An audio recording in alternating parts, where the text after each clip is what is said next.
Good afternoon and welcome back, ladies, gents and Pikachus, to another analysis and breakdown of the Quran of the Muslims. Yes, we're back once again, breaking this thing down verse by verse into factual, logical statements in English so that you and I can understand who or what is Allah Akbar and what does he mean by the contents of his book, and more importantly than that, how does this affect us non-believers in our lives today.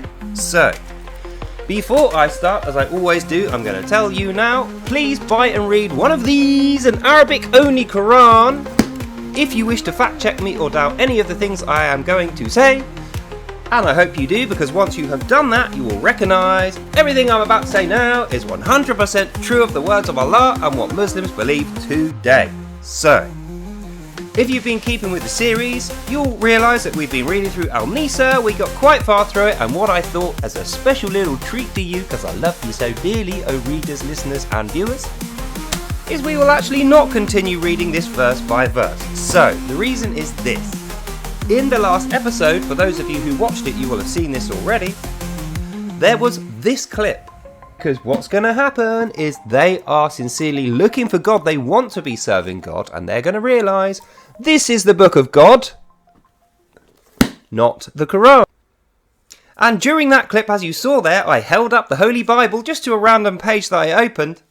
And isn't it just a coincidence that the page it opened to on its own, like you saw, I didn't pick that page out. I just went, here you go.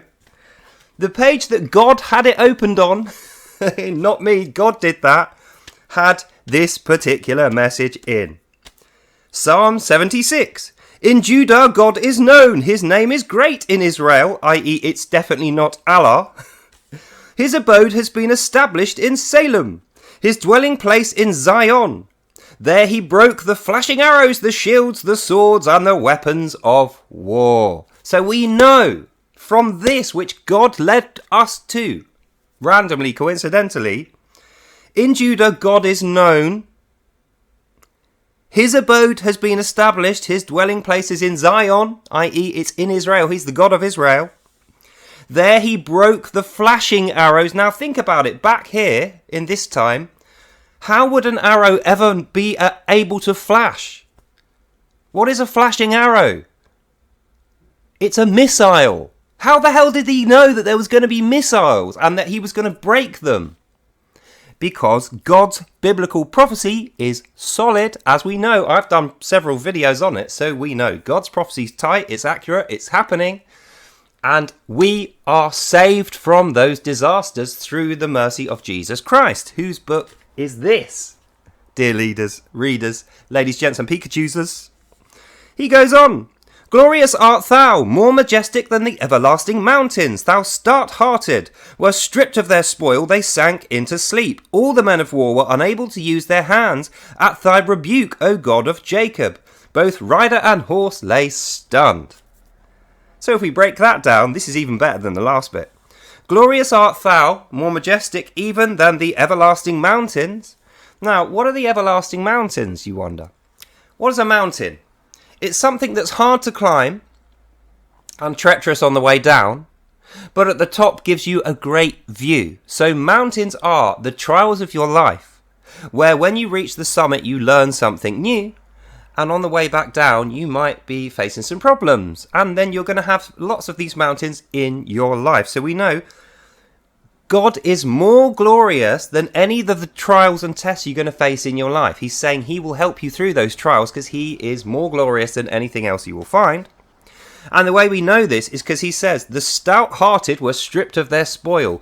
Those hard-hearted evil guys that want to kill you and oppose God, i.e. Islam, they will be stripped of their spoils of war, which we've spoken about in a previous episode. They sank into sleep. All the men of war were unable to use their hands. At thy rebuke, O God of Jacob, both rider and horse were stunned. Now, who do we know? Who can we think of in the Islamic law? One of their great leaders, the perfect man, who is forever pictured on a horse as a rider with a sword in the air. Mohammed is who he's talking about here. So Mohammed is actually mentioned in the Bible, even though previously we've successfully argued that he wasn't. Psalm 76 is mentioning Mohammed, I think. So Mohammed is the rider and horse who lays stunned at the rebuke of the God of Jacob. Took the flag down. You know, the Israel guy. God, not Allah. So it goes on, and then we get to Psalm 78, and this one is perfect, chef kiss. This perfectly says what I'm trying to say to Muslims. So this is for you, O Muslims. Give ear, O my people, to my teachings. Incline your ears to the words of my mouth. I will open my mouth in a parable for you. I will utter dark sayings of old, things that we have heard and known that our fathers did hide from us. We will not hide from them, from their children, but to the coming generation, the glorious deeds of the Lord and his might, the wonders which he has brought. So if that isn't a clear enough signal to you, O Muslims, I don't know what is. Bearing in mind, I didn't choose that. God chose that. I just opened the book on a random page to show you this is a holy Bible. And that is what God had to say to you through me.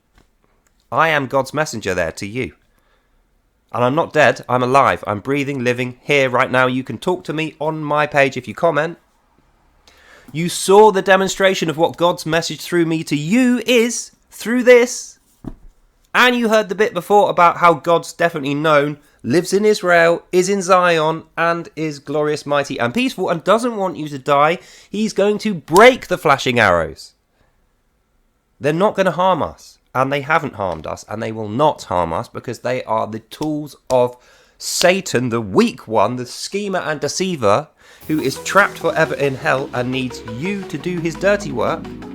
But God wants you to be free, peaceful, loving, and have a joyful life, like us Christians do. So anyway, just a quick video for you. I think that's all I need to say, really. So I'm going to prepare myself for a stream with... I don't know if he wants me to say his real name. Here I am, Lord, send me, that guy. His streams have been right on the money recently. They're cool. So I'm going to be over there later. Watch out for that if you want to see more of me. For now, we're in recess. Go home early. Yeah, go and have the rest of the day off. Enjoy your lives. Be joyous. Don't do anything I wouldn't do, but enjoy your lives. And that's the end of this video.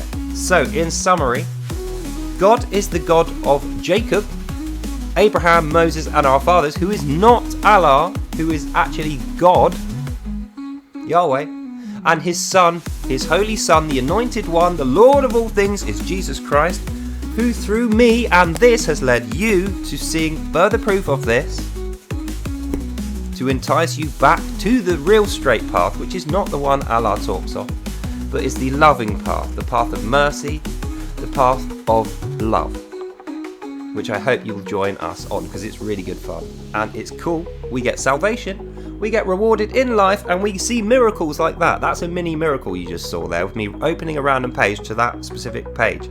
And by the way, 7 plus 6 equals 13, which is my lucky number. That's the only reason I noticed it when I was reviewing the video. So that's kind of like a little mini miracle as well, but that's just for me. God rewarding me for being his messenger. So if you would like to be God's messenger like I have been to you, leave behind the evil doctrines of the Quran of the Muslims and pick up a holy Bible of Jesus Christ. This is the one you want. And pray. And that's the end of this video. So I hope you enjoyed that and you learned something. God bless you all, and I'll see you, lovely people, in the next one. Bye now. Go on then, Allah. Let's see you do that. In fact, find me a Muslim who's ever seen Allah or seen Allah's miracles. They do not exist. So anyway, that's all for now. Hope you enjoyed that. God bless, and I'll see you in the next one. Bye now. Bye bye bye.